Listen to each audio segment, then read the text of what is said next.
Today we're getting into the small change application or incremental change.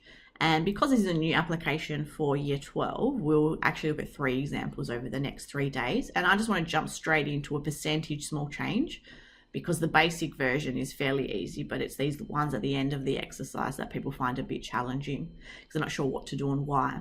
So what we know is we've got the increments formula on our formula sheet. So we just need to use that as well. So jumping into this one, they just give us a rule, we're ready to go. So we know that the small change in A is given by dA, and in this case dW, multiplied by the small change in W.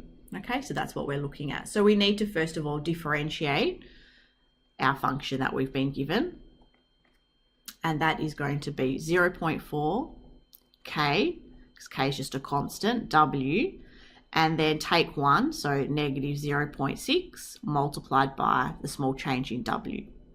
Now, when you think percentage change, you should think back to like year 9 when you did some consumer maths and think about how you worked out percentage change in profit or percentage loss, that sort of thing.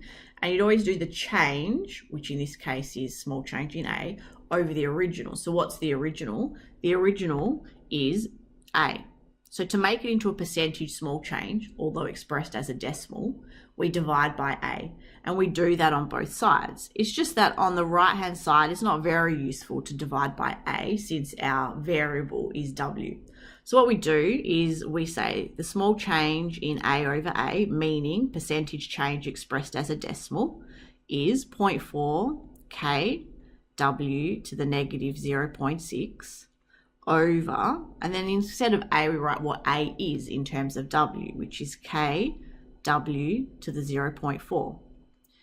And at this point what we're looking for is to do a little bit of simplifying of our algebra. So we can see here that the K's cancel out, and when we think about using our index laws for the W, negative 0.6 take 0.4 leaves us with negative 1, but if we write that as a positive index, it'll be W times small change in W. Now, that is crucially important because what this represents here is, of course, the change in W over the original W, which we know means percentage small change expressed as a decimal. So once we've got to that point, what we can do is finish it off.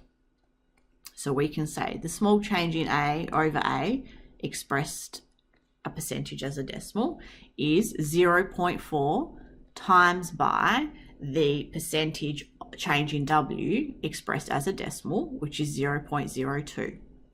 So working all that out, we end up with 0.003. So therefore, A increases, because it's a positive, by 0.3%.